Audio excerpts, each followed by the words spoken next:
So besides the men's club and the women's club, I think that's going on most days. The big session is blocked out. You could be a TV host. It's 5 o'clock, Mayor. Call the council meeting of March 3rd to order. Do we have a motion? And public comments? No public comments. I'll make a motion, we go to closed session. Motion by Mayor Pro Tem Noblock, second by Councilmember Cabral. All in favor? Aye.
Okay, we'll call the meeting of March 3rd, City Council meeting, call to order.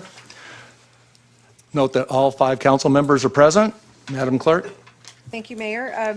We will start with an invocation given by Andrew Selly, the lead elder at Joshua Generation Church.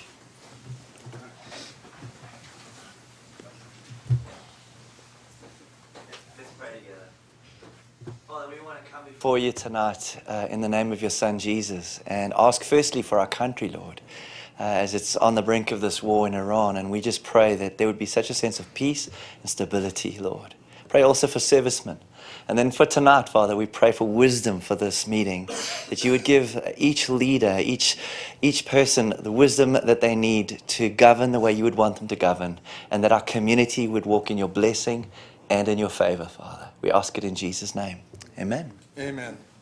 Mark, I'll lead us in the pledge. Ready? Begin. I pledge allegiance to the flag of the United States of America and to the republic for which it stands, one nation, under God, indivisible, with liberty and justice for all. First item on the agenda is presentation of commendation to Sergeant Jared Streeter. Presentation of commendation to Sergeant Streeter in recognition of his dedicated service to the city of San Clemente and congratulating him on his promotion to Lieutenant. Sergeant Streeter, Lieutenant Streeter, come on up.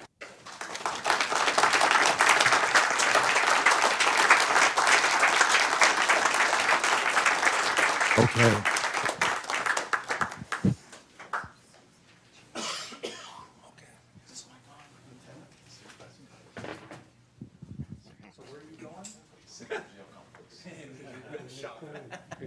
Okay, this is nice. So, a rabbi and a priest are afloat in a lifeboat, and so anyway, we're here to celebrate Sergeant Jared Streeter, who's now a Lieutenant Jared Streeter, his promotion. Absolutely.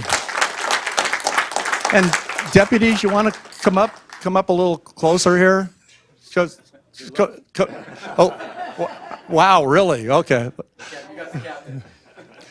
So we've got some presentations, and we've got Katrina Foley's field rep is just pulled up, so she'll be here in a second. Is there anybody else who's there's Susie. Okay, Susie, you want to come up here first and do a little presentation? Susie's the CEO of the Chamber of Commerce for San Clemente. Yeah, with it for the last 5 years. Yes. And still have a smile on your face. Absolutely. Thank you, Mayor. And on behalf of the San Clemente Chamber, Sergeant Jared Streeter, we now call you Lieutenant Streeter.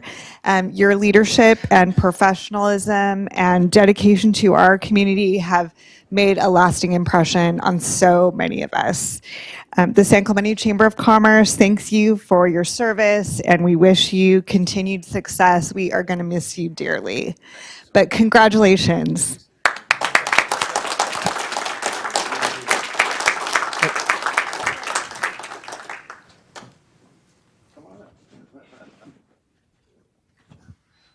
Okay, we have Abby Polson from Supervisor Foley's office. Thank you, Mr. Mayor. Hi, Sergeant Streeter, now Lieutenant. We are so grateful for all of the work you do in our community. Supervisor Foley is dedicated to public safety and, it's like community in general, and we are like beyond amazed at the work you've done in our community, especially with, Fiesta, as Susie was saying, and we cannot wait to continue working with you, as you go forward in this new position and in the future. If you ever need anything, please reach out. You know where to find me. I'm always out and about down here, but also phone, email, give us a call. Congratulations. So much.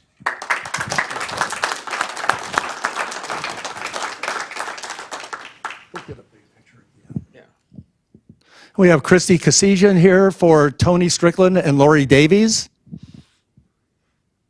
Thank you, Mr. Mayor. We've got a joint resolution from Assemblywoman Lori Davies and Senator Tony Strickland.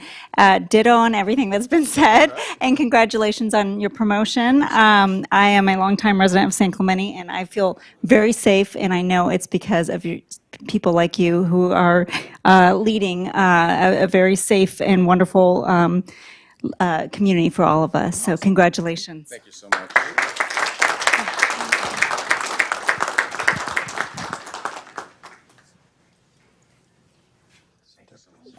So do we have somebody here from Congressman Levin's office?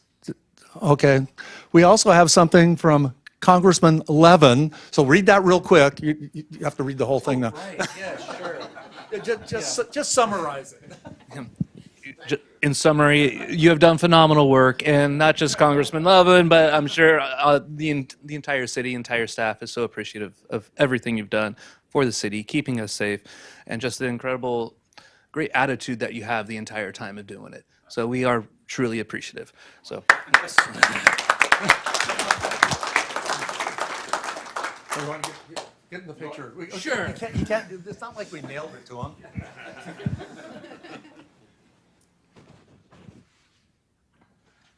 All right, thank you. So now from the city of San Clemente, look at all these whereases and. I would have you read that, but you don't have your glasses on. Hey, I can read this just fine. So anyway, there's a lot of, why is this so long is because of all of your accomplishments. I mean, it's incredible. I had no idea you were such an outstanding officer. I mean, I read this, it was, I said, I didn't know it. So anyway, I want to present you with this, but I'm not going to read any of it. You see, it's really pretty. You'll put that on your I Love Me wall, so that's great. But I just wanted to say one thing about Jared. It's been such a pleasure, even before I was on city council, we had so many contacts on special events and whatever, and I just want to share that what was really one of the things special to me is I was a retired police officer. And I was retired, and that's one reason I got involved in the city is I just miss the camaraderie of, working and doing public service. And I also miss the sense of humor that police officers and firefighters have. And Jared is quite the practical joker. And I'm not going to go into the particulars because the statute of limitations is not played out. But I set up a meeting with a former chief and then Sergeant Streeter to meet, and he pulled one of the best practical jokes on me that I've ever had. It was outstanding, and I've just felt such, like I say, felt the same camaraderie with Jared and many of the deputies and our chiefs here that I felt was on the police department. I just want to really thank you for that. So thank you.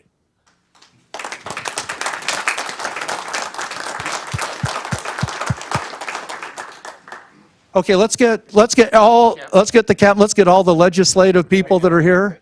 Oh, you have something to say also? Okay, before the photo. Okay, and anyway, nothing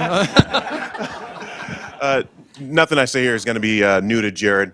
I've known him since I came out to San Clemente as a patrol deputy trainee long ago, and he was my training officer, so it's great to finally see him promote after a well-deserved promotion. As I told you earlier, you've led with honor, integrity, and you've been absolutely the most amazing sergeant I could have ever asked for. So thank you for everything you've done for me and the deputies and the citizens of San Clemente. Thank you very much. Now let's get the legislators, everybody come up for a big group photo here. And any friends or family? Anybody? Ricky, come on up, absolutely. Ricky Rodriguez, Rod's Tree Service. We're honored to have you here. Thank you, Rick. Yes, sir. People at home can't see. Can you make an announcement about who's in the back here? Well, why don't we get the deputies to, they're not going to come up. Okay, I want to say for the people at home, we have an outstanding representation here by Orange County deputies. We've got like 15 or 16 deputies here just to come and acknowledge Jared here on his promotion. So that's outstanding. Let's hear it for the deputies that took time off to come here.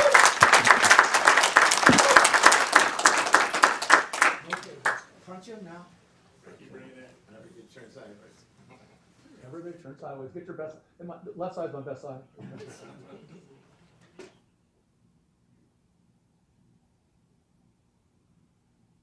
All right. Thanks again. Thank you.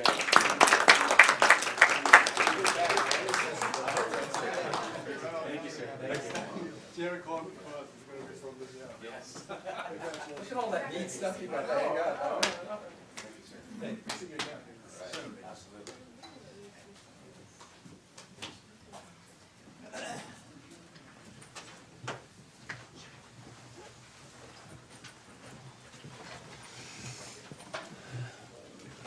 Well-deserved promotion. 100%. We might see you back. Okay, next item on the agenda is council member reports. Okay, let's see, who'd like to start? I'll start. All right.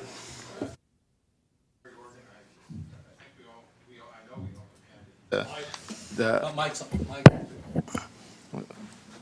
I got to get closer to it. I know we all attended the San Clemente Chamber of Commerce events where, and I'll read the names because somebody has to do it, but we were all present. We're Ambassador of the Year, Jordan Timrick, Outstanding Lifetime Achievement Award to Rick and Dival and his wife, Risa. Citizen of the Year to Herman Brown, Nonprofit of the Year, Wellness and Prevention Center, and Business of the Year, Farmers and Merchants Bank. It was a nice event at the golf course, and thank you to the Chamber for that, and thank you for everybody participating in that. We also had the Orange County Fire Authority special meeting a couple of weeks ago, and so I'm proud to announce that the interim fire chief is a San Clemente resident, TJ McGovern. He's going to serve until we find a new fire chief, but just like the last fire chief from San Clemente, we have a history here of having fire chiefs come out of San Clemente. We'll see what happens in the future. We had a meeting with Love to Serve San Clemente, get organized for our September 11th, 12th event. We had, we participated in an ironworkers event where we learned much about that industry. Went with several elected officials in Orange County, learned more about what they're doing and how they're doing it. It's a great morning there with the ironworkers. We had a songs community engagement panel meeting last week where we set our agenda for this upcoming year and set the agenda for next week's meeting. We had another meeting of the Orange County, a regular monthly meeting of the Orange County Fire Authority Board this past week where we defined our strategic goals, set some budget parameters. All of that can be found online at the Orange County Fire Authority Board. I participated early morning at the fishing derby, which was watching the little kids out on the pier. Most of them fishing for the first time and seeing what happens and seeing the trophies. It was an amazing event put on by the city of San Clemente. Had a meeting with our coastal administrator regarding several issues happening and the current events happening, which we'll be learning more about. We have an OC Cal Cities meeting coming up. Let me find that, where we have the Orange County Sheriff will come and participate, and that's next week. And that's part of our agenda is trying to set the parameters for Orange County, Cal Cities, and what we're doing. So those were my activities. That's it. Thank you, Mayor. On March 18th, attended a Speakeasy community meeting at the Beach Fire Restaurant. On 19th, attended a meeting with the Orange County Mosquito and Vector Control District, the trustee. On March 20th, coffee chat community meeting at the Senior Center. On the same day, Chamber of Commerce annual meeting and award launching. That's all. Thank you.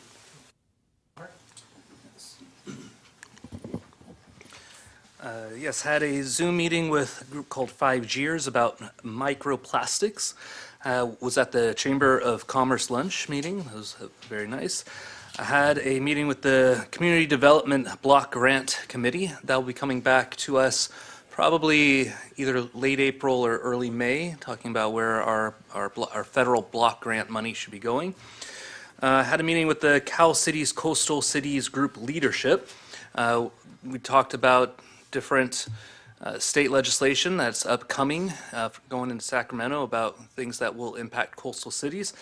We also talked a lot about the new propositions for offshore drilling off the coast of all of California, not just Southern California. And our cities up and down the state are not happy with those propositions, so we are working on what to do about those and what cities can do to limit that. I was also at the Youth Fishing Derby, and Victor, I must have missed you there. I didn't see you, but I was there the whole time. So, but it was a great event, seeing all the kids together and to celebrate the 98th birthday of San Clemente. We'll have another one next year for the 99th birthday, and then probably a really big one for the 100th birthday in 2 years. So that was very fun. Then after that was at the Aquatic Center, which was also open to the public for free. Lots of families there. It was fun taking my daughter and her friend there. They had a great time. So, yep, that is all. As several people mentioned, I attended the Chamber of Commerce Annual Awards event, which was always enjoyable. Also, the Iron Workers Union's training for new members of the union. I attended a meeting with the Jewish Community Action Network. I attended the San Clemente Times coffee chat, which is always interesting and exciting. I attended a 6 a.m. Newsmax interview regarding the Customs and Border Patrol issue here in San Clemente. And lastly, there's nothing I attended, but I just want to report, and I'm pleased that the people of San Clemente have been greatly benefited by our United States Supreme Court, who recently overturned and squashed the state of California's effort to hide from parents their children's transition in schools. So I think that's a blessing and a benefit to our entire community. So that's all I have to report. Laura, you want to put up my slide? So yeah, I put up kind of the highlights of what I've done since the last city council meeting. I also attended the fishing derby. I didn't get there till about 9:45 and left about 10:15. And I'm sorry I missed you, Mark. I did make a lap around, and it's the first one I've been to, and I didn't realize how well attended it is. I mean, there was fisher kids all the way down the pier, not just at the end. It's a fun event. It is a fun event, and I saw that the young lady that caught the first fish also caught the smallest fish. It was okay. I didn't get to see the fish, but Well, I think it was about like 7 inches. 7 inches. Okay, well, there you go. I do want to mention about that. What was really impressive is Fish and Wildlife were out there, and they brought fishing poles and bait, and they helped. You know, if kids didn't know how to fish, they kind of showed them what to do, and those guys were really, really great. Also want to point out, and since this is free to pick up, this isn't like an advertisement, but the San Clemente Journal that's published by Don and Shelley Kindred here in town, it's a fantastic magazine. It's the one with the big one with the color, you know, on the great photo on the front. You can get it at any up and down Del Mar. But this last issue was really, really impressive. They went over a lot of the new projects we have in town. They showed renderings of the hotels, talked about a couple of multi-use developments in South San Clemente that I didn't even know were ever approved, and they really look great. So if you have a chance to pick up that magazine, I think you'd find it very, very beneficial. So that's my report. Thank you. Next up is oral communications, and we have just one speaker card, Lois McNichol.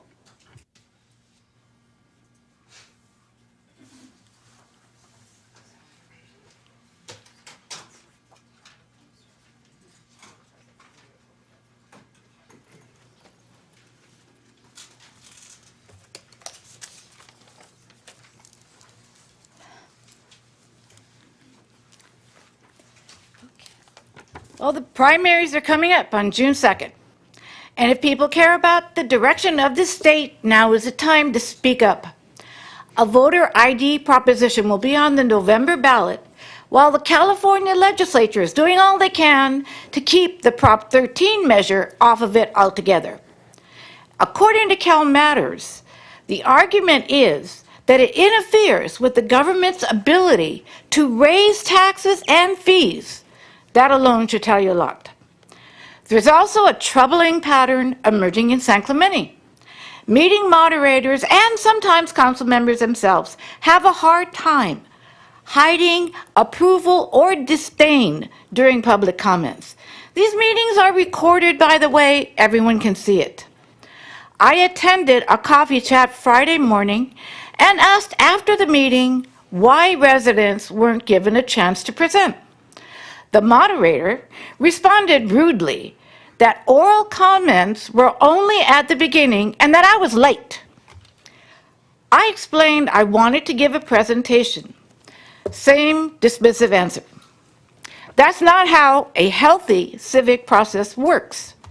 Moderators are shutting down questions and concerns from residents, apparently adopting the same attitude modeled by the council. The message seems clear. Unless you have a PhD, lived here for 50 years, or want to raise sales tax, your input isn't welcome. Everyone else apparently has nothing worth hearing. So here's a simple question for the City Council. Why aren't residents allowed to make presentations? All information comes from staff who work for the council or from highly paid consultants. Meanwhile, the city is on track to be fiscally insolvent within 5 years and is still hiring more staff. What's the plan? More tax increases rebranded as revenue? On a related note, I finally made it down steps to the ocean. Workers asked if I needed directions to the beach. That's how bad things have gotten. San Clemente's beaches are in rough shape, despite the fact that there is a permanent, far more cost-effective solution for sand restoration, one that doesn't require higher taxes or passing this burden on to our children and grandchildren. You won't hear it discussed here, but Seal Beach is interested. I'll be visiting beach city councils to explain sand savers. Beaches are being destroyed by boulders, trains, and consultants. That's worth defending, especially while I'm still here on this blue dot. Thank you, Lois. Next item on the agenda is motion waiving reading in full of all resolutions and ordinances. I'll make a motion to waiving the reading in full of all resolutions and ordinances. Motion by Mayor Pro Tem Noblock, second by Councilmember Cabral. All in favor? Aye. Passes 5-0.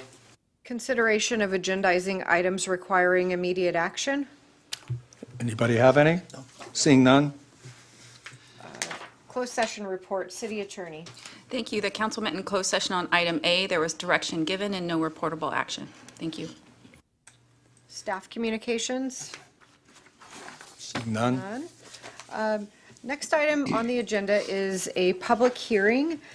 Consideration to introduce and conduct a first reading of an ordinance to amend various portions of San Clemente Municipal Code Title 12, Title 16, and Title 17 for streamlining and cleanup purposes.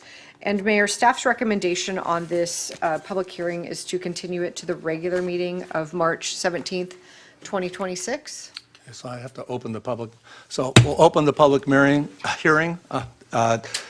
Does anybody want to make a motion to continue this item to March 27th? I'll move to move this hearing to the next regular schedule. March 17th. Okay, motion by Councilman Cabral, second by Mayor Pro Tem Noblock. All in favor? Aye. Passes 5-0. Next item on the agenda is a public hearing, introduction, first reading of ordinance number 1801, adding section 12.28.025 to the San Clemente Municipal Code relating to municipal golf course tee time reservations.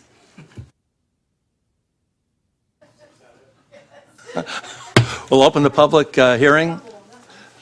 Any? Public comments first, if we can. Okay, well, first of all, do we have any ex parte disclosures from any council members on this? Hearing none. Has there been any communications that have come out since the agenda was published on this agenda item? Madam Clerk? No. Okay, so now we have a staff presentation. Yes, I will be brief. So this evening tonight, thank you, Mayor and Council. I'm Samantha Wiley, Beaches Parks and Recreation Director. Before the council is a proposed ordinance that would codify the city's ability to enforce and restrict the brokering and resale of the city's municipal golf course tee times. This is specific for companies who find a way to essentially take our tee times that exist within our system and resell them for an additional fee. We are aware of companies that have started to do this. This is something that the City of Los Angeles has tackled significantly. And this ordinance and modification supports similar efforts across other counties as well. The city has already been successful in some cases in managing to communicate with these companies and getting them to take our course offline. This is, again, just specific to those companies that are reselling our tee times. There are already pieces in place within our policies that don't allow golfers to utilize bots. That's a completely separate issue. But this is going to give us a little bit more of an opportunity to enforce this and go after companies who seek to profit off of the municipal golf course tee times. I'm happy to take questions if there are any. Any questions for staff before we hear public comments? I have a question. In addition to the ordinance, is there any specific sanctions that we can or should impose, or maybe this is a question for the city attorney, to put some additional incentives to not step in front of our citizens when they're trying to play golf? So this unique, actually within this ordinance, and the reason why it's a public hearing is because it does have administrative fees and fines attached to it. So right now we could say by policy you're not allowed to resell our tee times, but now it allows us to seek administrative action in terms of fees as well. Can you describe the fees that'll be imposed? Yeah, they're administrative citations, similar to any other admin fee. So it's a building. The dollar amount? I believe it starts at, I want to say it starts at 500 and it goes from there. Every offense builds on top of that. I'm sorry, I didn't hear the dollar amount? 500. Oh, 500. Yeah, and then it builds on there, up can go up to 1,000. Okay, good. yeah. Excellent. Thank you. Councilmember Cabral, or I'm sorry, Emmeyer? Yeah, just a quick question. Well, I don't know if it's quick or not, but do we see this as a problem in any other area in the city? Are there any other sports that this may need to be, or events that this may need to be implemented, or is it just with the municipal golf course? It's a great question. This is very unique to the golf course, actually. If you can imagine, we really only have tee times that we look for reservations for. Everywhere else in the city, it's drop-in play, or similarly, the aquatic center, you're coming in and you're dropping in. You're not needing to reserve a lane. We don't reserve tennis courts. Some cities who have reservations for courts do experience the use of this technology, but we don't have a setup for that. Mm-hmm. Councilmember Wu, do you have any questions? Yeah, this allows the city to go after the reseller. Mm-hmm. But what does the city plan to do to prevent people from using those? That's a terrific question as well. That would be something we're looking to build into our RFP for a future pro shop operator. In the interim, as we're going through that process, staff continue to pull regular reports to evaluate and assess user behaviors to see if there are higher fluctuations of certain golfers that seem out of whack, or maybe they're much higher than the average. So we're monitoring that. And I work closely with Dave Cook and the Pro Shop at currently to monitor that. It is hard to pinpoint specific things, but we have a general understanding of individuals who are. Okay, thank you. Councilmember Cabral? Yeah, it was my understanding when you signed up, that you had to put the name associated with it, or at least a credit card. So how does that get done currently, with a bot if there's not a name associated? Are they just fake names, or? So that's another area. So when we are looking at reports, we're looking for potentially illegitimate email addresses. For a golfer who's going in and potentially using one of these third-party booking sites, right now, you're going to have to put in your name. You will have to have a credit card on file. The other side of that, and we're again working on with our pro shop operator, that we want to require a driver's license or some kind of valid form of ID at check-in.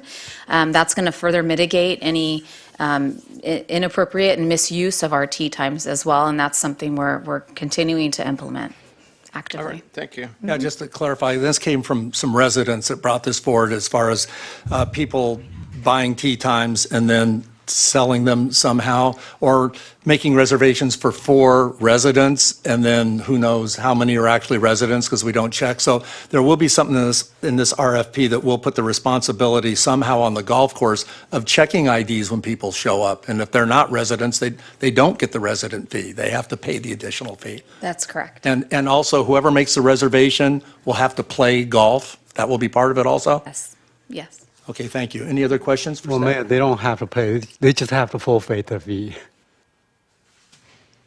If they don't show up, they don't get a full refund, right? Well, I guess if they don't show it, now it's a threesome. But whoever made the reservation, so, yeah, well, that's a good point. So somebody can make the reservation that's a non-resident, or is a resident for resident golf, but whoever ends up playing has to show that they live here. Yes, so if there is a resident cardholder who has a tee time and they've reserved it for 4, at the time of check-in, if they're the only resident cardholder, then they're the only one that gets the resident rate. All other members in their foursome, if that's 2 or 3, they would be charged the non-resident or non-member rate. If they have a foursome and they don't have 4 players, then the person holding the reservation is responsible to fulfill that remaining golfer green fee. So they're charged that. Oh, on their credit card that's on file? Yes, that's correct. Okay, is that, I'm not sure. Any other questions? Oh, I was just going to say, that's not the issue before us today. No. It's being addressed separately in a different matter that's on the agenda in the future. Right, I think some of the audience might have these questions also that they might not have to ask now. Any other questions of staff? Okay, Mr. Mayor, I just wanted to clarify that the administrative fine structure is incorporated by reference, and it's the regular administrative fine structure, and that starts at $100 for the first time, $200 for the second, and then a maximum of $500. maximum of 5, okay. Would this ordinance be the proper, I think that's too low for this kind of an offense. Would this be the appropriate time to increase those fees in this ordinance, gentlemen?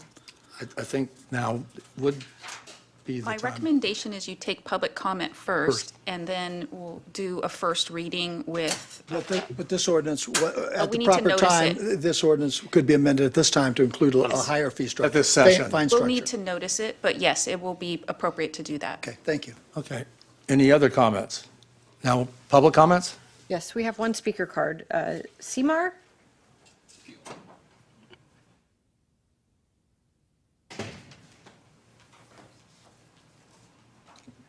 I just want to give a couple recommendations.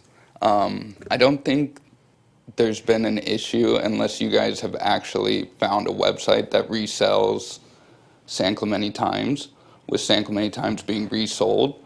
I think what's going on is AI like assisted or app assisted booking is being done for regular members. There's a lot of them. A way to address it would be maybe talking to Oceanside. They have a system. They pay full in advance. Sorry. They pay full in advance. You get your money back within 24 hour.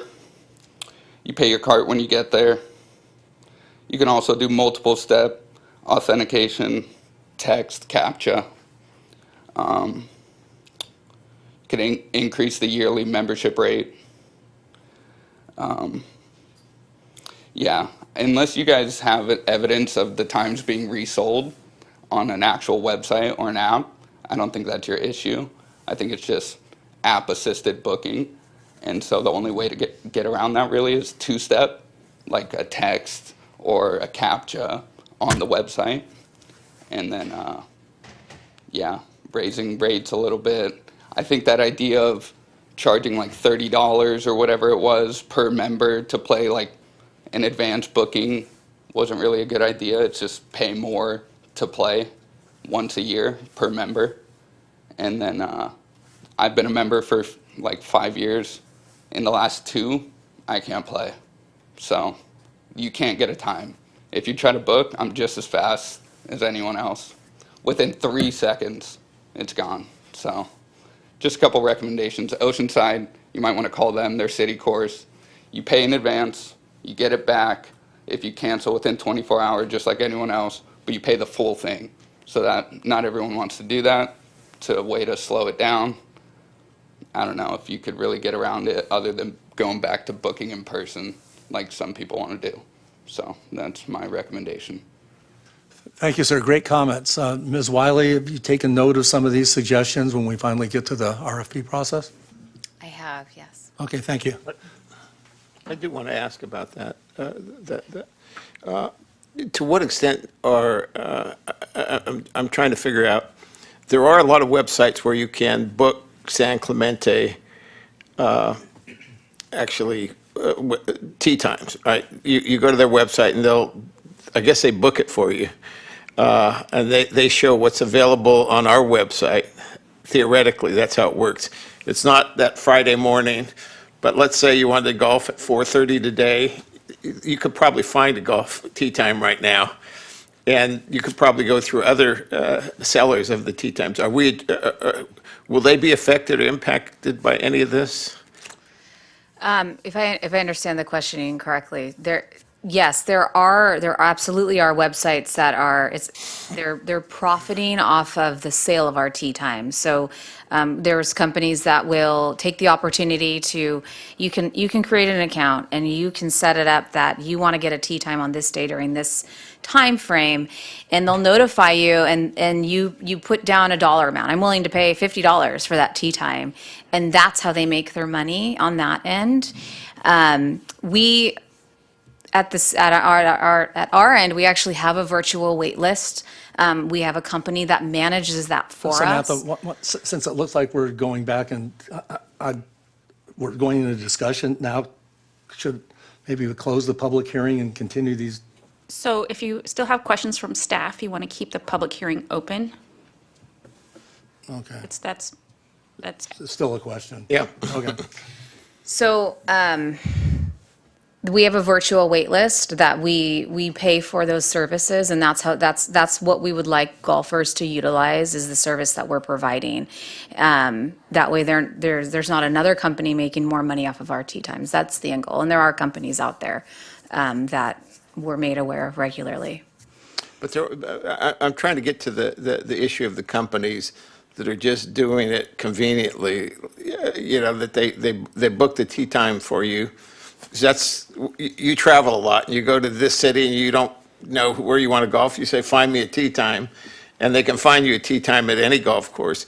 It seems like in that situation, they're just finding golfers that can fill the spots that you have open, not the Friday mornings or Saturday morning tee times that are hard to find. Yeah, I think you're more in reference to something like Golf Now, Yeah. potentially something like that. You're not frequently going to see our tee times on something like Golf Now because we just don't have them available. This is more of a service that notifies you and then gets you the tee time at some point, and you're going to pay a premium to get that to the company. Okay. All right. Thank you. Any other questions of staff? Close the public hearing. Mr. Mayor, I just think the options that we have for enforcement remedies, I think if we're starting with the administrative citation level at 100, I think that's just kind of low. It's not much of a disincentive. I'd like to see that number increase to 250 or 500, and then boost it, $100 up until maybe the third event, and then go into the misdemeanor situation if it continues. But I'd just like to see the citation numbers boosted a little bit. That's my only thought. At this point, I'd go along with the staff recommendation, and if staff believes $100 can be the price to go with, I don't see a need to change it. And then again, if it still is a problem, I'd say come back. But if it's this going at 100, then it goes up, and eventually we get to 500. And if you're still seeing the problem after 500, come back and then let's address that. But I don't know that I'm ready to change things at this moment. I'm fine with increasing the dollar amount. My only concern is if it's a out of town, those websites can be set up anywhere in the world. And how do we go after them? If you give them a $100 citation, even $1,000 citation, barring a lawsuit, it's difficult to get them. So I support raising the amount. I just don't know how effective that can be, but it's a necessary, a minor step. Let's try it. Yeah. So I was going to say, some of the more popular public golf courses, the most popular in New York, they require you to sit in your car at 5 a.m. and sign up to get a tee time on that day. And I don't want to go there, but if the problem persists and we can't find a way to control access, and maybe it isn't all these organizations, but maybe it is private individuals that are using bots to get those spots. It's something we've directed staff to look at for the next look at this. It's coming up, I think, relatively soon. So I think this is a fine incremental step to take, and we'll look at the problem. If it persists, people in our community can't get tee times, then we'll address it, because this is our citizens' golf course. They should have access to it, and if they're not getting access to it, then we'll make the rules. We'll change them, I think, to make sure that our residents get those premium tee times. Madam City Attorney, what's the current bail schedule? You said it's 100. For administrative fines, it's $100 for the first violation, $200 for the second, and $500 for the third, and each additional one thereafter for the first year. So it restarts again after a year. In this case, with the instances that staff had identified in the past, you would have multiple ones occurring on the same day. Okay. So you'd probably, with the ones we have seen in the past, if that same pattern continued, you'd be up to the maximum on day one. You'd be at theoretically 1,300 on the first foursome. That's a pretty good incentive Yeah. to abide Yeah. by the rules. Yeah. So it's actually greater than your. And is there, assuming that it's not a bot that you can't chase down, is there an appeal process for that if somebody's fined? Yeah, there's the regular administrative hearing and appeal process under the municipal code. Okay, well, then, in that case, I would be in favor of also raising the fines, if nothing else, just to send a message. If we can't collect on a bot, then you're right, we can't collect if it's $1 million or $1, but it might be incentive for some participants in golf to kind of play by the rules more. Okay. I would make a motion that we, unless there's further discussion, Mr. Mayor. Any further discussion? I'd make a, Mr. Mayor, if I could just advise that if council is inclined to raise the fine schedule, the appropriate thing would be to direct staff to renotice it with continue a public hearing for first reading with whatever fine schedule, come back with an ordinance that has that in it. The first reading. would we need, from a legal point of view, can't we make that recommendation now and have that included in the second reading? No, it needs to be a first reading, and it'll have to be renoticed because you're upping the fines. If you lower them, you don't have to renotice it. Okay, then I would make a motion that we approve Ordinance 18, well, the first reading of, that we come back with the first reading of Ordinance 1801, titled an ordinance to the City Council of the City of San Clemente, adding Section 12.28.025 to the San Clemente Municipal Code relating to the golf course tee time reservation, and that ordinance in Section D1 referenced that the administrative citations would begin at $500 per offense. And can I, there is a second and third, so I don't know what the second and third would be. Well, we could, at this point, as I say, if there are multiple offenses that would just compound, I can go with additional offenses, or we can just leave it at that high rate and see what happens, but I can certainly support a notch up. I'm just trying to better understand your amendment, because the first one right now, let's say you reserve a tee time, the first person, it's a $100 fine, the second is $200, the third is $500, and the fourth is $500. So that's $1,300 fine. But if you start at $500, are each of them $500? Yes. Okay, that's all I'm trying to understand. Okay. Oh, sorry, there needs to be a second, sorry. I'll second. Okay, we have a discussion of the motion. I would just make a substitute motion that we accept it as it is so we can get this on the books and get going now. So my substitute motion is to introduce and conduct a first reading of ordinance number 1801, adding section 1228025 to the San Clemente Municipal Code regarding municipal golf course tee time reservations, just as it is, without any alterations. On that substitute motion, can I ask City Attorney a question? If we approve this ordinance as it's written, for the second reading, if we boost the citation numbers, would we have to come back a third time? Yes, every time you change it, you need to conduct a Okay, first I- reading okay, again. Thank you. The second reading has to be exactly the same. So the delay, if we went to the added bail schedule, it would delay it basically 2 weeks or one council meeting? Correct.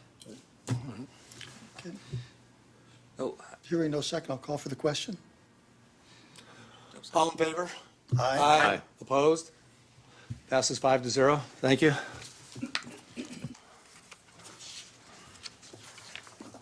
Okay.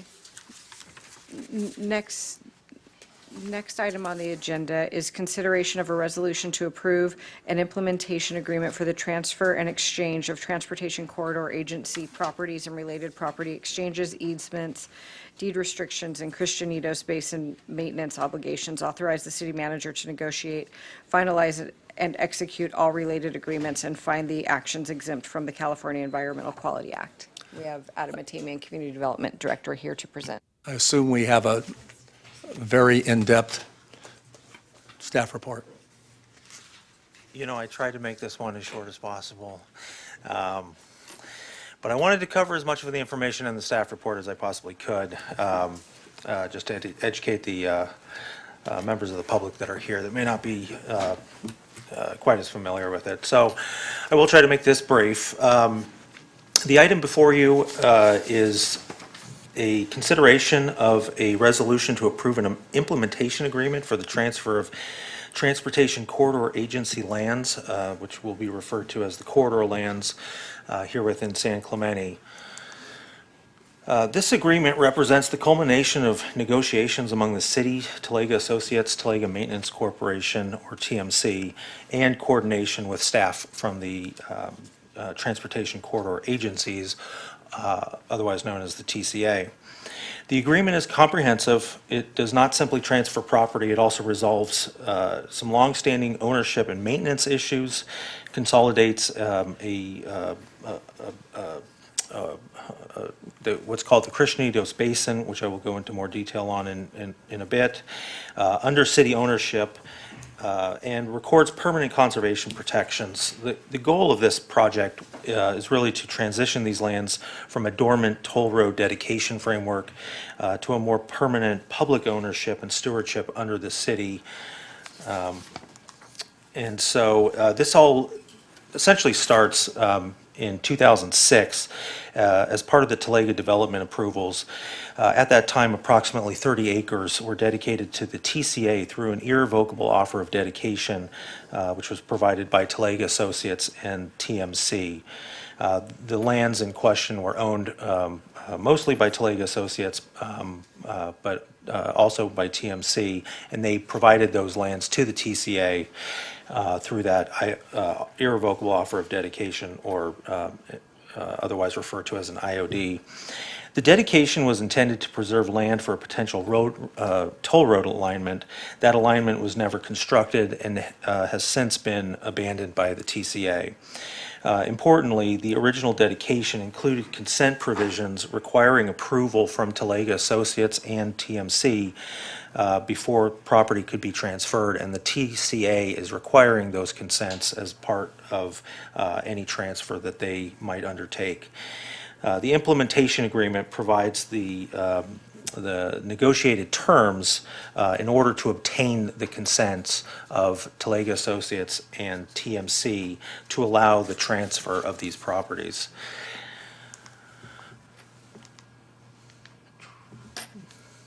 All right, so the slide before you shows the corridor lands in blue.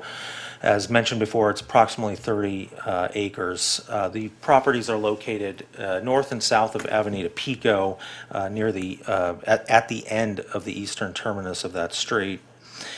The properties one of the properties includes part of the Christianitos Basin, which is identified in yellow in this map. That basin essentially serves as a water detention and filtration basin for the Talega development. The subsequent maps that I'll be showing will also have the location of the Christianitos Basin just for reference. While originally reserved for transportation infrastructure, these properties are currently undeveloped open space. The city's acquisition would consolidate control of these lands for environmental stewardship and infrastructure management. However, they are not the only properties that are contemplated within this implementation agreement. As part of a general cleanup of property ownership in this area, there's one piece of property that's owned by the TMC, which is in purple, and that property is currently has Avenida Pico running through it. The properties in red above that are owned by the city, and the Talega Trail currently occurs on those properties. And then to the south, the Talega Associates owns the properties in green. There's a little carve out on the property on the left bottom that's within the larger parcel. That's a property that's owned by the Santa Margarita Water District. That's not part of it's not included within this implementation agreement.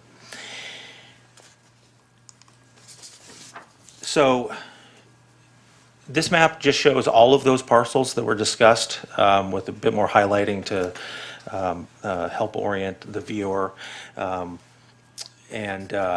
The subsequent maps will demonstrate how the properties are exchanged through this agreement. So the agreement operates as an integrated framework rather than a single transaction. Once fully executed, the agreement includes consents that would be signed by TMC and Talega Associates and provided to the TCA to facilitate its exempt surplus land transfer to the city. Upon that approval by the TCA board, the TCA would transfer the corridor lands to the city. Subsequent to that, there would be coordinated exchanges, which I will go through in a second, that occur between the city, Talega Associates, and TMC to align ownership boundaries and consolidate the basin, and also to address some of the terms that were required to obtain the consent of these other parties. As part of this process, conservation covenants and deed restrictions would be recorded, and the original 2006 irrevocable offer of dedication would be extinguished. Finally, there would be some short-term corrective work to be completed at the basin, followed by a recorded long-term maintenance agreement. So going back to the previous slide, this map shows what the ownership would look like after the TCA transfers property to the city. So all of the blue that was previously owned by the TCA or shown as owned by the TCA would be under the city's ownership initially. From that point on, the implementation agreement would the exchanges would occur as contemplated within the implementation agreement. Again, there's a few exchanges between the city and Talega Associates, as well as the city and TMC. And these, some of the purposes here are to have ownership realigned with the functional use of these properties, as well as to meet the terms of the parties providing consent to the TCA. So the first switch or exchange of properties that I will go over are the properties that are shown in purple here. Those, the two on the bottom would be, are city-owned currently, along with one piece that's being transferred from the TCA. Those would be transferred to TMC. A lot of the purpose for that is because that's where the Talega Trail resides. They oversee the management of that trail system. The city would have some underlying easements that would be provided for public access, both for trail use, but also for potential future vehicular transportation needs. The property that was where Avenida Pico is going through it would be transferred to the city to help consolidate what's essentially the public right-of-way in that area. The next exchange is between Talega Associates and the city. I'm showing this on two separate maps just for ease of demonstration purposes. The city would receive the two parcels that are, well, I should say, two parcels currently owned by Talega Associates. They would retain the area in green on the bottom. However, the property on the bottom right would complete the consolidation of properties related to the Christianitos Basin. And then the property on the left is a portion that would be transferred to the city.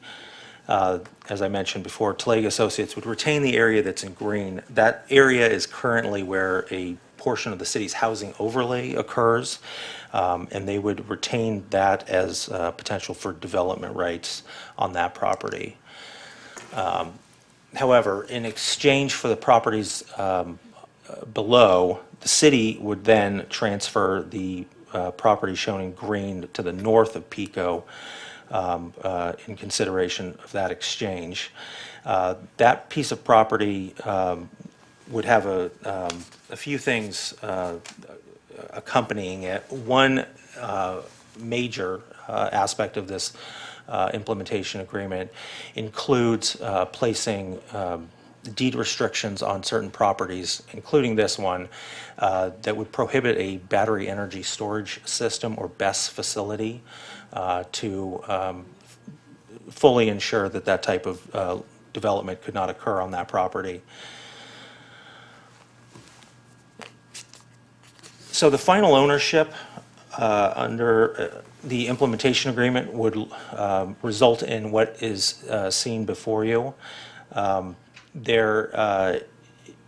The properties in question are all identified as open space, and they would remain open space until such time that the city council would probably may take some action to change that. The area in green south of Pico, as I mentioned, has a housing overlay on it. However, none of these other properties have any existing development potential because they're all zoned open space and they're subject to Measure V. So there would be no immediate rights to any development on those properties. However, importantly, the implementation agreement does not identify any development potential, and it does not set that up. There would need to be a separate discretionary process, or excuse me, a separate process to essentially re-entitle properties in order to provide that. A little bit more about the permanent conservation protections. As I mentioned, on the north side parcel, there would be specific prohibitions about BESS systems. There are also a series of recorded conservation covenants, and they relate to open space and habitat preservation. There was contemplation of wildfire mitigation activities to occur, so we've made sure to, in the exhibits attached to the implementation agreement, made sure to spell that out so that that's something that can occur if and when necessary. The Christianitos Basin, this property has been, or I should say, this facility has been under multiple ownerships since this property, since the irrevocable offer of dedication was initially established. Part of it is within the city's right-of-way, part of it is on a piece of property owned by Talega Associates, and part of it is on TCA property. The intention of this basin and the documents, the development documents, was that it was to be maintained by the Talega Maintenance Corporation because it serves their development. In the near term, there is some corrective work that needs to be done because not a lot of work has been performed on it over the past few years. So the implementation agreement and its supporting exhibits outline a near-term corrective work that relates to vegetation management, sediment removal, outlet inspections, biological monitoring, that type of thing. The majority of this cost would be covered by Talega Associates and TMC. The city does have an easement over an access road to that basin, and we would take care of the cleanup of that roadway. And that cost is anticipated to be between $2,500 and $3,500. The long-term basin maintenance framework for this is that TMC would take over the maintenance in perpetuity for as long as the basin remains in its current state. The city would maintain ownership of the basin. However, our consolidated ownership would allow us to then enter into a maintenance agreement that is otherwise relatively difficult to implement when the basin itself is owned by multiple parties. There is a limit to the cost, the annual cost of maintenance work by TMC. That's to $10,000. However, the annual cost for the maintenance of that type of basin is typically in the $4,000 to $6,000 a year range. This annual cost threshold does have an annual adjustment to it based on the CPI, so that threshold would increase each year. The maintenance agreement would run with the land, and there's a provision that it would be renegotiated upon changes to the basin or additional development feeding into that basin. In the future, there may be a PICO realignment related to Rancho Mission Viejo. In that instance, that basin would almost have to be completely redone and relocated to make way for that. So under that type of scenario, the maintenance agreement would be renegotiated to assign maintenance responsibilities to essentially all parties that would be involved in that basin after that time. The agreement has been reviewed for CEQA compliance as well as compliance with the Surplus Lands Act. Under the Surplus Lands Act, this is not considered a disposition of city surplus land as it is an integrated public transaction and exchanges of properties resulting in continued public ownership and conservation protections. As I mentioned before, there's a slight fiscal impact as far as the initial basin cleanup work. In order to carry out the transactions subsequent to the TCA's transfer of these properties to the city, we would anticipate about $20,000 in one-time survey and deed costs to carry out those transactions. And then there would be minimal ongoing cost of open space property maintenance, which would be annually budgeted for and be in line with our current costs for open space management of other city facilities and property.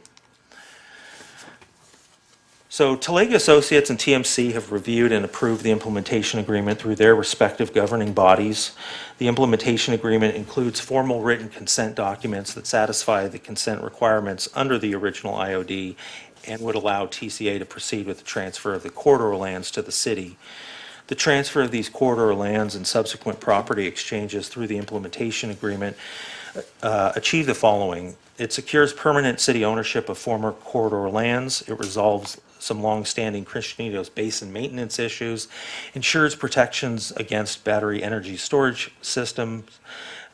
It clarifies property boundaries and roadway ownership, establishes enforceable conservation protections, minimizes fiscal exposure to the city, and complies with the Surplus Lands Act and CEQA.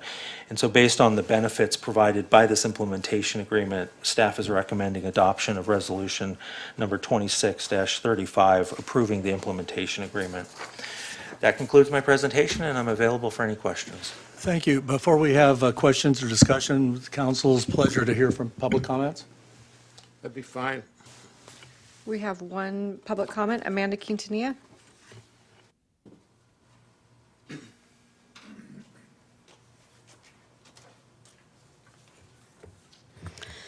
Hello. Today marks an important day regarding this resolution for the transfer and exchange of TCA lands to the city. The exchange of land from the TCA is something that is remarkable to the city, to Talega Associates LLC and Talega Maintenance Corporation. This is an example of working collaboratively with the Foothill Eastern TCA, and I have to pause here for that. Working collaboratively with the TCA, with the Foothill Eastern TCA, is something of which that it took 5 years to fight the toll road, and we overcame that in 4. And it's very special that everything has lined up to make this happen. On September 14th, 2023, Serge Jonaire, who's here today, came to the city council meeting to speak about concerns regarding a battery energy storage facility that was going to be planned to go into TCA lands in Talega. And he's expressed concerns regarding health, fire, and insurance risks. Immediately, Michelle Schumacher, co-founder of the Not My Toll Road group, grassroots movement, found the irrevocable offer of dedication. And before she sent it to Serge and her Talega Maintenance Corporation HOA, she had a couple of attorneys review it, the irrevocable offer of dedication, as well as one of my sons. So this is, they determined that there was legal merit, and this is the driving force for this, and this is commendable. But of course, it's such a wonderful thing that we had everything lined up. Andy Hall, our city manager, Adam Matamian, director of community development, Talega Maintenance Corporation, Talega Associates, and the Foothill Eastern Transportation Corridor Agency, all working together collaboratively for this moment. It's just, I am in awe. I sent a letter to former Senator Pat Bates recently, and Michelle Schumacher, and she was ecstatic. And I hope that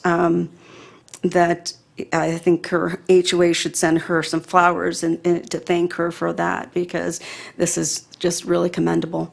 Thank you for your time, and I'm really happy about this. Thanks. Thank you, Amanda. We do actually have a couple more cards. Mike, followed by Serge. Is it Jeanette or Jeanette? Councilor, I'd like to ask, in the verbiage included in this, that the aspects related to fire prevention be focused on, and that verbiage be included that would allow us to do something we haven't done in this town before, but neighboring towns are doing. CAL FIRE has approved the use of some agricultural activities as an open space wildfire mitigation procedure. Surprisingly, maybe to some, vineyards are approved by CAL FIRE as a way of mitigating wildfire. I remember cleaning up some of that land with some of you a year or so ago. LA fires were still smoldering. When I look at the map, all I can think of is, wow, that's an area where fire could come into our town and do extreme devastation. And I see us having an opportunity here to build essentially a large fire break in that area. It's one of several areas that need to be focused upon. And I see an opportunity where we could do something we haven't done before. Rather than a big bulldozed fire break, we could have goats in a goat stockyard back there. We could have vineyards 200-300 feet wide stretching that area. And we could build into place both open space and a low cost or no cost to the city means of mitigating wildfire. What I fear is that we will simply rely on the past processes of open space, which is basically to do very little, and that we end up creating an opportunity for firestorms to come into the Talega area. I think that by putting in a system that would permanently limit wildfire, essentially a fire break there, we would go a long way towards assuring the opportunity to access market-based home insurance for fires for local residences. I think we'd have a neat little added aspect of the Spanish Village by the Sea by having some vineyards, potentially some citrus in the backside of our town. If you head towards the dump and you go over the hill, you will see where Mission Rancho Viejo has done something very similar. And there are on the ridges large citrus groves there. They're not there because it's profitable for oranges to grow there. It's a means of mitigating fire. So I would like you guys to include that verbiage as an option. Thank you. Thank you, Mike. Serge, followed by Mark McGuire. Good evening, City Council members. My name is Serge Jeannert, board member of Talega Maintenance Corporation. I will keep this very short.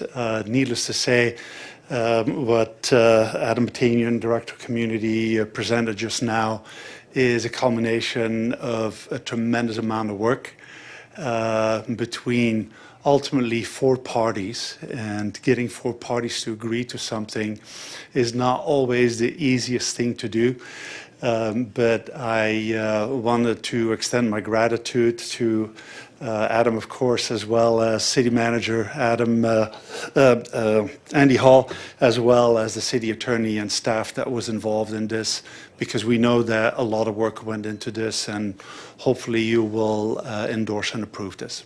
Thank you very much. Thank you, Serge. Mark McGuire. Good evening, Mayor, members of the council. I'm Mark McGuire here on behalf of Talega Associates. And when I look at all this, I just realize how old I am, because I was involved in all of this going back to about 1999. We also are very supportive of this. We want to thank your staff, the City Manager Andy Hall and the Community Development Director, but really the Community Development Director took the laboring oar on a lot of the cat herding that was involved in this. So I do want to give him a strong attaboy for all the work that he's done on this. We think it's a good resolution, explaining to Talega Associates that you had to give 30 acres and you're getting 8.4 back and giving some away. It took a little bit of explaining, but in the scheme of things, everyone thinks that it's a good global solution to a number of different issues. And I guess the only additional thing I would say is that battery farm risk was a real risk, and we were contacted because they thought that the IOD had not been accepted by the TCA, and they wanted to put the battery storage on the property owned by Talega. We told them that we didn't own it, But we also immediately, or I immediately got on the phone and talked to the TCA and told them that we do have consent rights under the IOD. And so we would be concerned about that. And we didn't start this process, but that process was going on kind of on a parallel path. So things really did come together. I also, I guess, would give TCA some props because they did not just commit to doing something with the battery storage. They knew their obligations under the Surplus Lands Act and under the IOD, the requirements for consent, and they honored those processes. And hopefully they will honor them and follow through with the transfer to the city, and then the subsequent steps will be followed and will be at a good result. Thank you very much. Thank you, Mark. Gentlemen, somebody want to kick off? Kick it off. Are we, comments are over? Victor? I would just say, this is really the culmination of years of litigation and efforts by the city, originally to stop the toll road and then secondarily to stop the battery storage. It's got a long history. I think now is the time to put an end to this. I think we've been working at a city council, not just this meeting, we've had 4 closed session meetings on it where we spent hours going over the details. So it's not just this meeting. We've all had briefings this past week on the final deal. But I mean, I had serious concerns about it, but as I looked at it, I mean, the land belonged to Talega Associates and Talega Maintenance Corporation, so we're not, and TCA is giving it to us temporarily, but it's not ours. It was theirs originally, and we're just returning it to them. We're temporarily owning it, but giving it back, in my view, to the rightful owners. This is, and I read everything in the report, and met, for hours with Andy and our city attorney. It's a very complicated settlement agreement that requires the approval of Talega Associates, Talega Maintenance Corporation, the TCA, and us. And even though we've had comments about we could change it and modify it this way or that way, I think this isn't the time to do that. I even had ideas about how it could be tweaked a little bit, but in the end, it's a deal that took a year, maybe longer, to come up to this point. I don't think we should change it. I think the deal is a good deal for the city. It solves all the issues that we've been trying to solve, and I intend to support it. I was remiss, by the way, we can also ask staff questions, if there's questions of staff, not just discussion. So, Mr. Wu, did you want? I have a few questions for the staff. If you can put the exhibit back to the screen, just take the figure 2 in the report, which seemed to be the current situation.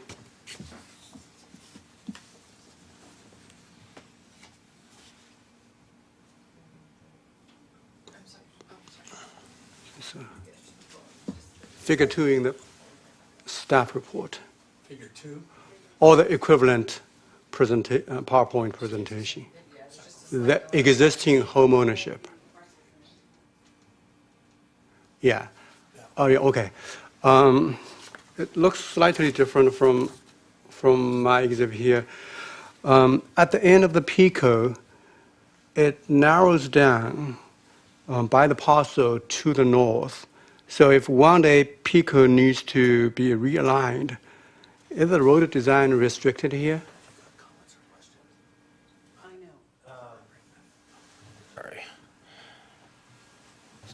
So the right-of-way is it's shown as restricted here because the city's boundary, from the parcel, the green parcel on the bottom right, the city's boundary runs right along the side of that, and then it runs up halfway into Pico. and then starts running east. So the right-of-way would continue out. It just wouldn't be right-of-way within the city's boundary at this point. It's narrow there because we technically only have about half of the right-of-way still within the city's boundary as it goes to the easternmost jurisdictional boundary of the city. Okay.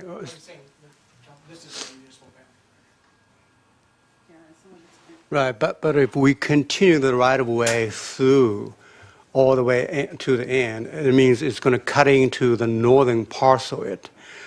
During the process, we would have some control over it. It could be adjusted to make the right-of-way width constant all the way to the end. Well, we would anticipate that, and I just want to clarify, the exhibits in the implementation agreement have much more exact property lines around them. It might be a little bit hard to see on this document, but I'll just try to show here. There's a mic right here.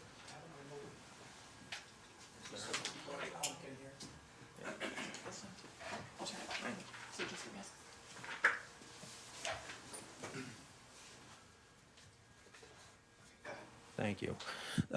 So this width here is actually consistent. It just gets very narrow right at this portion here because that's the only portion of the right-of-way that's within the city of San Clemente. So this is actually consistent. It just may be on this drawing, which is done for demonstration purposes, that it looks narrower here. Okay, thank you. I have, stay there. I have another question. I'm going to borrow yours. This is the exhibit I have here. It shows that this little triangle is a city parcel. This exhibit shows that this is a TCA land. And you can see that this is probably this one. I cannot see the details here. Can you confirm the ownership of this little parcel? Yes, that one is TCA property, and I only discovered that the image that I had in the staff report showed that as red, but that should be blue because that's part of the TCA properties. Okay, thank you for the clarification. What is the impact to the city's housing overlay implementation? You mentioned that part of that left bottom parcel has a housing overlay, yes. How does it impact it? This implementation agreement does not impact it. The portion of the property that is being retained by Talega Associates is the portion where the housing overlay occurs. Does the city have a plan to initiate a housing overlay revision to move the housing site across Pico to the part of that parcel that we're going to transfer, to the light green parcel?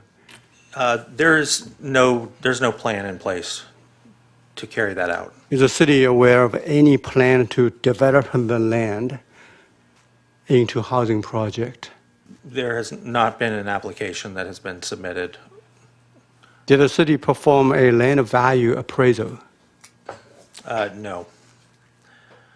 Is the city responsible for clearing the brush on these open space, the red area, as wildfire mitigation?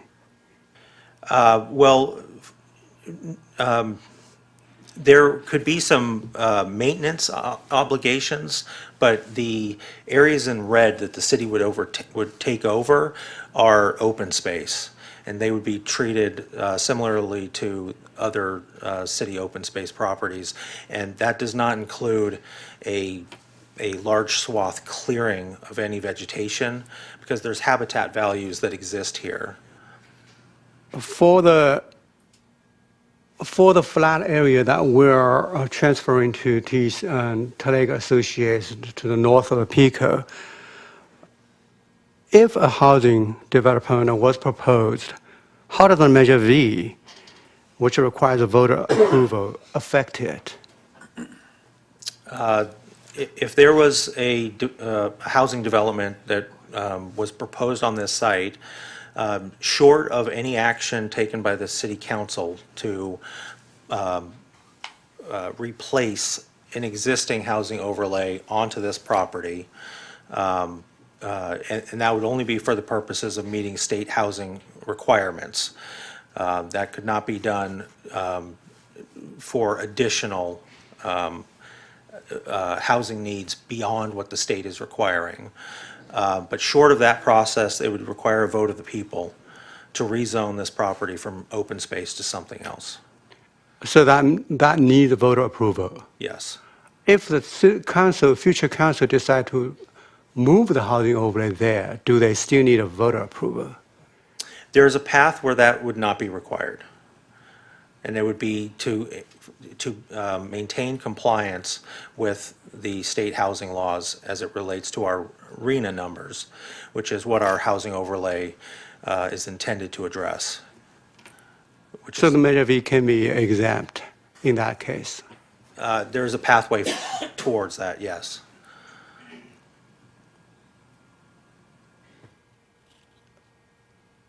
But that's a discretionary action that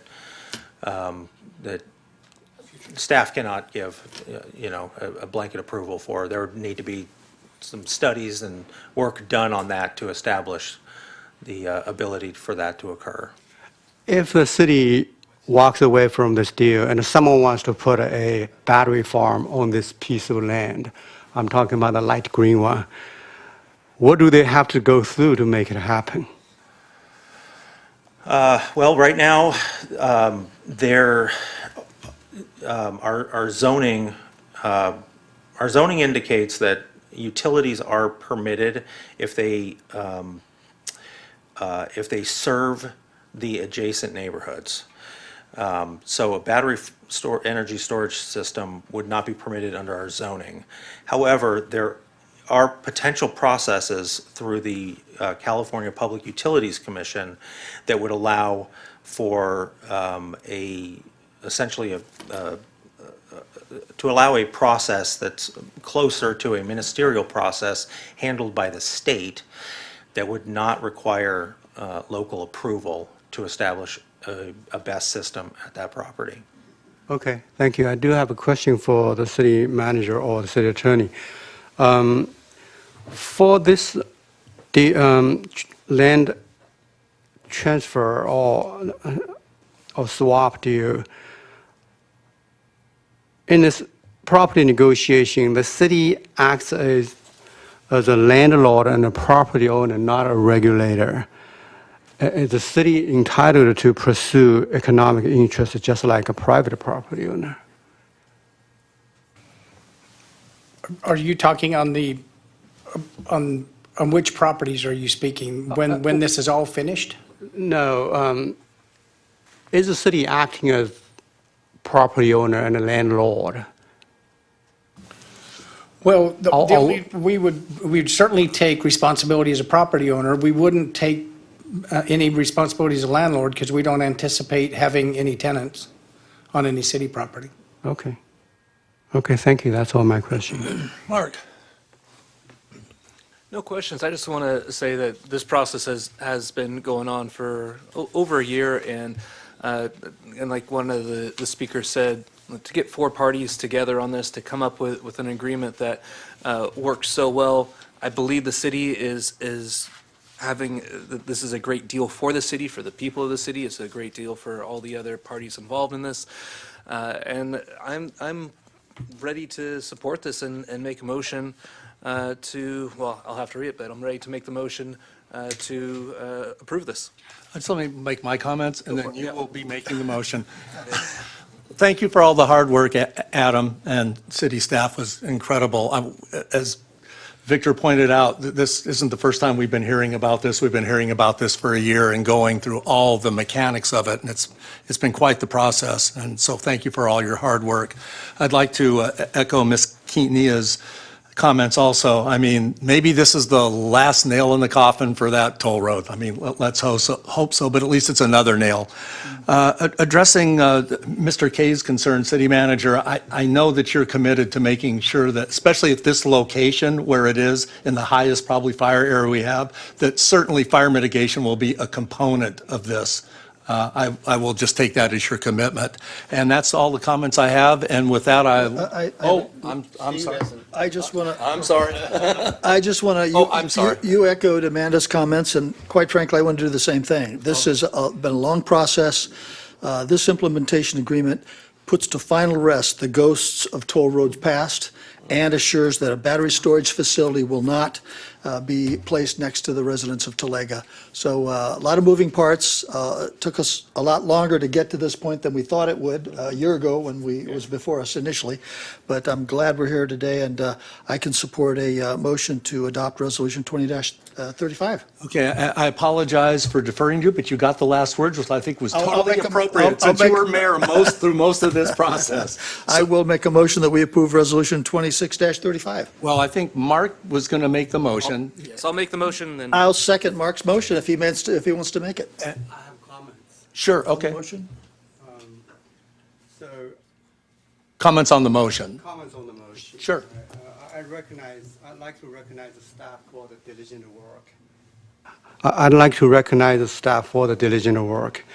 This is a very cleverly designed way to get around the Surplus Land Act by using two separate exemptions. I never spoke with the developer, either of them. Also, I started with, this whole process started before I joined the council. And I had an early exit from the closed session for reason I'm not going to elaborate tonight. So I don't have all the information you guys have. I have to rely on the staff report and the information that's available to me. I think the benefits of not knowing the nitty-gritty details allows me to look at the entire deal with some fresh eyes. After all, anything and everything in the middle of a negotiation is superseded by this written contract in front of us. All I need is look at the final product. I do have quite a few concerns. Maybe you already had these concerns. I don't know. I don't know how we came here. I don't know much about it and why those things happen. But by just looking at the final deal, I have good amount of concern I want to share with you and the public. On the face, this appears to be an extremely lopsided deal in favor of Talega Associates. And the city started with a hope to receive the property, but ends up transferring the most valuable piece to a private owner. The city gains very little. The land swap, particularly the swap between the city and a TA, is an example of extremely lopsided deal. On north of the Pico, the developer gets only staff, can we put the map on the screen? Mr. Mayor, point of order. We've had staff discussions. We have a motion and a second pending on the floor. I think on our rules. I have the floor, Council Member. I'm addressing the mayor on a point of order. I think our rules of engagement here, as outlined in the Rosenberg's Rules of Order, suggest that once a motion's on the floor, we can speak to the motion, but to go back to questioning staff and rehearing the staff report, I think is. Okay, that's fine. Okay. No exhibit on the screen. That's fine. Let me continue. I have the floor. I'm going to make I know, but let me make a comment. Zen, I appreciate the fact that you have been at a disadvantage through this. The motion is on the floor. Could you wrap this up quickly? Otherwise, we have to call for the question. You could, but I have a floor, and let me continue. Okay, I'm going to call for the question. I'll second. All in favor? Aye. Opposed? No. Okay, 4-1 with Councilmember Wu opposing. On the motion to. No, hold on. This is on the motion. That was, that was for That the was to call con- to the that was question. for the Oh, for So now we need to. Okay, now we need to call the question. Okay. Vote on the So you motion. basically shut me down. That's okay. That's your decision. Well, You got a full votes. Now for the motion that was made and Now- seconded. By the motion by Councilmember M. Meyer and seconded by Mayor Pro Tem Noblock. All in favor? Aye. Opposed? I don't have enough information. I intend to oppose, but I don't have enough information, so I'm going to abstain. Abstain. Okay, we have 4 yes. Councilmember Wu abstains. But I'm disappointed that I'm shut down by this way.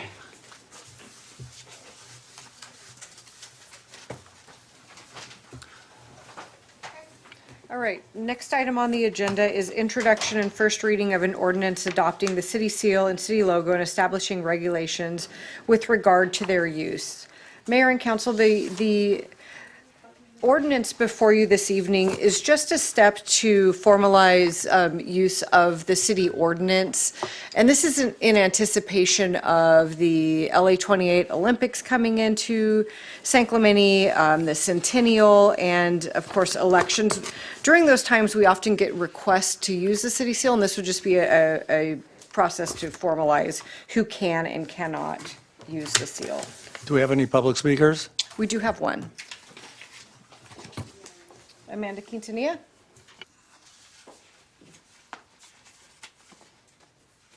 Sorry, I was taken back. I just want to say that I'm glad that there is going to be a clarification regarding, I won't use that for city seal and city logo.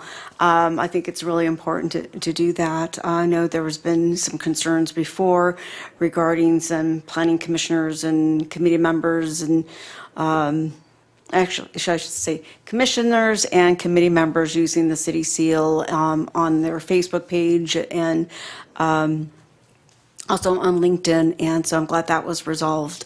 And this is really important aspect regarding the city seal and city logo. I know the city clerk is the manager or manages both city logo and city seal.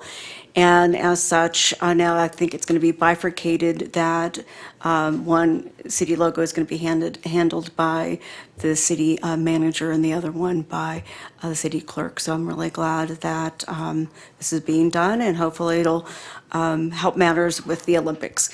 Thank you so much. Thank you, Amanda. Does anybody have a motion? I'll move the item. I'll second. Tie between, a second by Councilmember M. Meyer. Councilmember Cabral made the motion. All in favor? Aye. Opposed? Hearing none, passes 5-0. Next item on the agenda is city manager compensation review and consideration of a resolution authorizing a third amendment to the employment agreement with city manager Andy Hall implementing an executive level salary adjustment. And we have Assistant City Manager Brower here to present. Good evening, Mayor and Council. The item before you is following up on the city manager's review, performance review that took place at the last council meeting during closed session. In anticipation, staff has prepared a report with a draft contract amendment if the council chooses to make adjustments to the city manager's salary or fringe benefits. Within the report, it lays out the fact that a 1% increase to the city manager's salary be approximately $3,155. So if you wish to make a salary adjustment, you could do so in a multiple of that number. And there's also latitude in the draft amendment to make changes to the city manager's other benefits. Okay, question? I don't have any questions. Well, just a quick question. There, in the mention of other fringe benefits that could happen, some options might be, for instance, extension of a severance package, or might be a couple more hours for time off or for vacation time. Those could be some other things we could add as possibility in this. That's correct. The current severance is for 9 months' salary. if the city manager is terminated without cause by the city council. And that could be modified. Any other questions before we go in discussion? Somebody want? I'll start out. Mr. Hall's done phenomenal work in our city since he's been here. He's been here, over 3 years now? Just slightly over 3 years. Every year, he exceeds the expectations that we have from him, at least in my opinion. I would be inclined to, I know also he's a very humble man and has expressed, not recently, but in past months, he's expressed that he would be reticent to have a very large salary increase, and so a moderate one is something I think he would be more inclined toward. So I'd be willing to propose a 3% base salary raise, and then also to extend Mr. Hall's severance package from 9 months to 12 months. Okay. It should be noticed, usual step increase is about 5%. So in going along with that, I think 3% with a different benefit would compensate for that. So open to hear discussions if anyone wants to chime in. Zen? Yeah, well, the city manager has the automatic cost of living adjustment of every employees. And what was it for last year? 3%. 3%. So this is on top of that 3%. So as for the severance package, I don't know. Is that typical that we do? So the 9 month is already into his contract, and that is a typical severance package for beginner or city managers start. Okay, is it typical for a city manager to have 12 months? Among all the city managers, is it? There are City some councils cities, yeah. and do things different ways, so it's not typical. It's just a preference of the council. I like our city manager. I don't foresee him to be forced out any time. So. I think the concern is always, I mean, if somebody comes in, a new council comes in, they say, we just want a new city manager, you're out. I mean, they can fire him, and maybe a 12-month severance package is something they should consider before they just fire somebody at will. We can pass an ordinance to prohibit city manager and the city attorney being fired within certain period after a new council election. I don't think we can. Is that something we? I believe that's, We can't make a proposition for a future. Because we could fire him in a day. It's conceivable. If there was some impropriety, you could get rid of, we wouldn't want to hold him to an ordinance of a period of time. All right. Mayor Leffler, if I may, I believe Yes. there's a provision in the city manager's current contract that may be to that effect. I know the city attorney's looking at it right now, and if you could just give us a moment. Yeah, I vaguely recall that a city manager cannot be fired immediately after election. So they After an election? after a new election. Oh, okay, I'm sorry, I didn't. A Okay. new council is seated. Right. You cannot be fired just because of political change. Okay, There's some protection there. okay. Well, the city attorney's looking that up. Does anybody want to make? My thoughts are, I agree with what Mark said. I think our city manager has proven himself to be an effective manager, an effective leader in this community. I hear universal reports of his ability, his cooperation, his interaction with community affairs, with community individuals. I'm in favor of acknowledging his work and giving him a pay raise. I think 2%, in my opinion, is a little modest, and I know Andy's a modest guy and a humble man, but I was thinking along the lines of 3%, not necessarily for the 12-month extension. I think I agree with the comment that can be an impediment to a future council wanting to terminate, knowing that they're going to have to pay that extra amount. But I clearly think our city manager has earned the respect and the admiration of our community, and I think of this council, and I'm willing to support a significant raise. You said 2 or 3? Three. 3, okay. Yeah, I think we were lucky to find him when we found him. He's made a change in this city. You hear it from residents, you hear it from staff, you hear it from my colleagues on the city council. I think a moderate increase, as been suggested, is probably something that he'd feel comfortable with, and I'd support that also. Yeah, I agree with everything that everybody said. Did some research on Orange County city managers, and man, it's all over the board, you know? I mean, to find an average of a similar city is really, really tough. I can definitely say my research showed that he wasn't overpaid for what he does, and we all know the hours that he works. So I would be in support of the 3% raise and the 12-month severance package also. I support it. I've never heard any resident complaining about our city manager.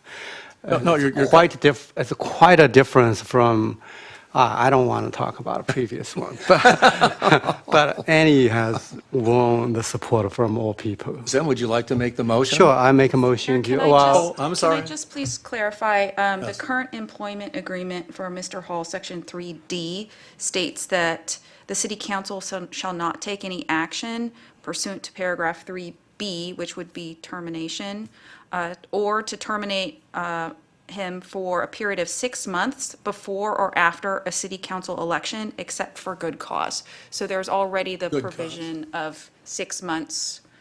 But we could still have the 12-month severance package. Yes. that's a separate issue. Okay. So I make a motion to give our city manager a 3% raise, independent from the COLA adjustment, and also extended the severance package to 12 months. Second?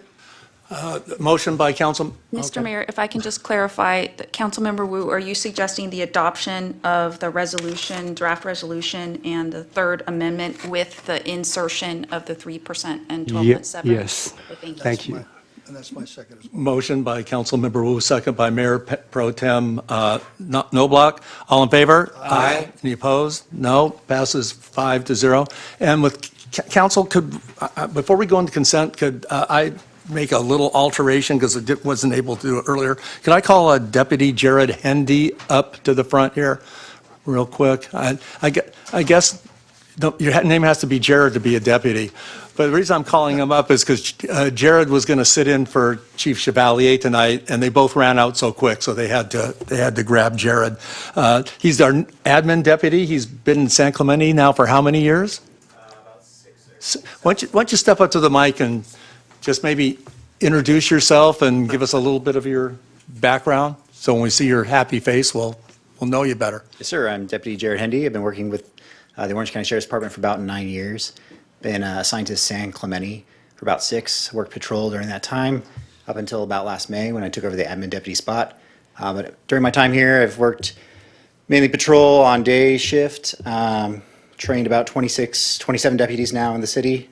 As a field training officer and currently a master field training officer. So happy to be here. Thank you, Deputy. It's great to have you, and I hope we keep you for a little while anyway. Yes, sir. So thank you. Thank you. Thank you.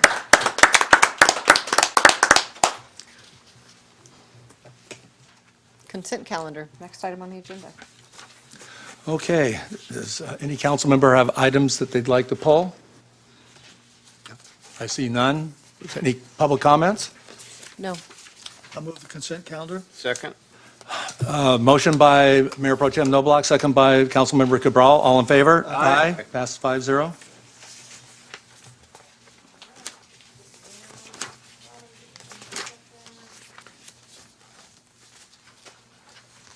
All right, oral communications, part 2. We do not have any speakers. Future agenda items. Anybody? Yeah. Okay, go ahead. Just one. I don't need a staff report on this, but I'd like to get a second. If we could just have a conversation about our council member reports, either a little bit of the context or the content of them, as well as where we place them on our agenda. If there's any other council members who are interested in having that discussion, I just think we need a little refresher on that. I support it. I second it. Okay, we have a motion by Councilmember Enmeyer, second by Councilmember Wu. And so you don't need a staff report? Don't need a staff. Okay, so that's been agendized. I have one I'd like, and I also don't need a staff report because I think the work has already been done.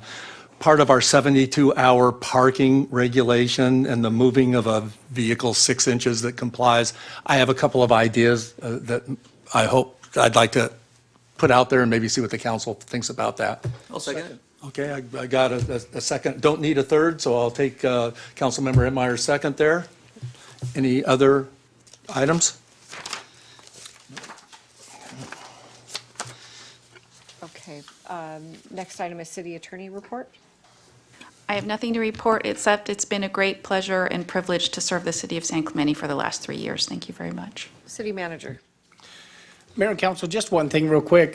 Just want to give you a heads up. The council has already established a policy for parking regulations on Del Mar and in the downtown area for 2-hour parking on Del Mar, 3 hours in some of our other parking lots and one of the things we'll be doing here over the next probably several months, we want to gather some data just to see how, if we truly enforce those at a high level, does that help the traffic move through? Does that help the businesses where there'll be a turnover of traffic?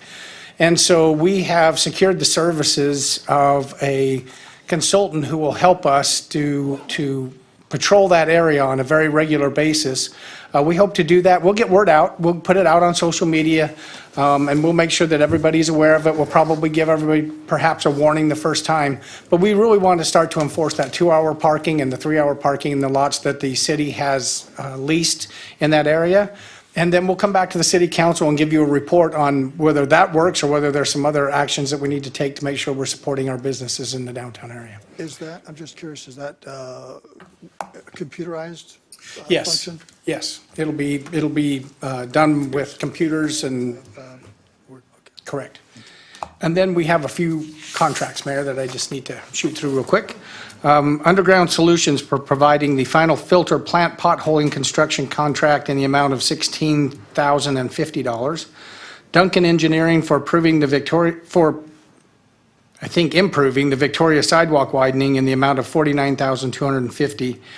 Ally Construction for a catch basin and storm drainage improvements at Calle Presidio and Calle Miguel project in the amount of $68,580.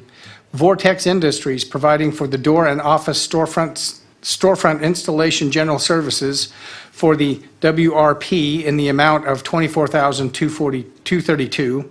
And then Kimley Horn and Associates for providing recycled water quality improvement project in the amount of $19,858. Thank you, sir. Awesome. And as I mentioned earlier in the meeting, I'd like to adjourn in the memory of Mary Ann Bracuda. Mary Ann was Nick Bracuta's wife. I don't know, I think most of you had a chance to meet Nick.